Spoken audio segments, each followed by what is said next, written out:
table. With your permission, Mr. President. First and foremost is that if you look at financing, we are Africa's largest financial institution. And since I've been president, I've said that development, if you take African Development Bank, the most important part of that for me is not the bank part, it's the development part. And you can't develop if you're not having equitable growth. And you can't develop if you're not being able to include these 425 million people, into our process and let them have ideas, creativity, their businesses, we put finance behind them and make it work. If we are not incorporating youth into all of our programs at the bank. And that's why I made the decision to set up at the bank a presidential youth council that advises me as president of the bank. Some of them may be here today. And what that has done is not just advice. It's really totally changed how we do business for the youth in the bank. Today, we set out by saying, Mr. President, that we were going to help jobs. We were talking about the issue of jobs just now. How do we do it? When we have 11 to 12 million youth entering the labor market every year, and only 3 million of them are getting jobs. And then people get on the rickety boat and they head to the Mediterranean. For what? And so we decided at the bank that we are going to actually make sure that we are creating jobs in every single project for the youth. We set out a youth strategy to create 25 million jobs for youth and to skill up 50 million young people on the continent. We started in 2016. To date, we have done 50 million jobs. 5 million of those are formal and 10 million of those are informal. But beyond that, and that is just a portfolio of about $27 billion. Now we made another decision, Mr. President, that together with the International Labour Organization, we're putting in place a youth and jobs, it's like an index, right? For a marker, if you wish, for every project in the African Development Bank.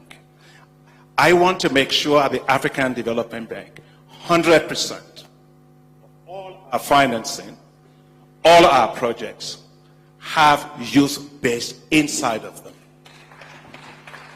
And that's the way we are going to be a youth responsive bank, a youth accountable bank, a youth accountable continent. We really have to, it comes down to money. It's not just talk. You have to have money to support the young people. And I just want to say that for the young people here, please count on President Ruto, count on me to be your champion for what you have presented here today. First, I can tell you for the first thing that you mentioned, which is for the youth secretariat, you were saying for the first one, the African Development Bank will provide finance for that secretariat for you. The second is, as I mentioned, in what we are doing together with the Global Center on Adaptation, the $1 billion facility, we will make sure that we work with you as we go to COP28 to make sure that youth are involved in every single part of that.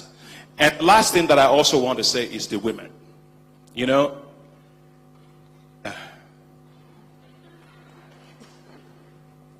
I remember, Mr. President, in 1994, I was flying from Abidjan to Nigeria. And when I got to Nigeria, I was flying back from Nigeria back to Abidjan. I got on the plane, this Air Afrique, we used to have Air Afrique at that time. When I got on the plane, there were so many women, market women, on the plane. They were carrying baskets, a lot of clothing and so on. And I realized that they all look very, very fat, like this. Don't get me wrong. And so they were taking baskets off their head, they were putting it into the overhead compartment. And I had at that time a compact, you know, the compact, the one that is like a briefcase, a suitcase. And that's all I had. And I said, I need a space for that. And the hostess looked at me and said, how many times do you fly this plane? I said, maybe once in every 3 months. He said, the women you see here, they may look like illiterate to you. They run this business. Please give us your luggage. We're going to put it in the hold. Make more place for the women. Make more room for the women. I never forgot that. When I became president of the bank, I determined that we must create a facility to support businesses of women on this continent. It's called Affirmative Finance Action for Women, to mobilize $5 billion for businesses of women on this continent. And last year, we have done $1.2 billion of payout to 44 institutions. So I just want to say that as we think about climate, as we think, Patrick, about the whole issue of green jobs and green businesses, let's make sure that we are incorporating women businesses into every single thing we do, because when women win in Africa, Africa wins. Just to buttress what Adesina has said, are you guys over ambitious? I think that's a question from Elizabeth.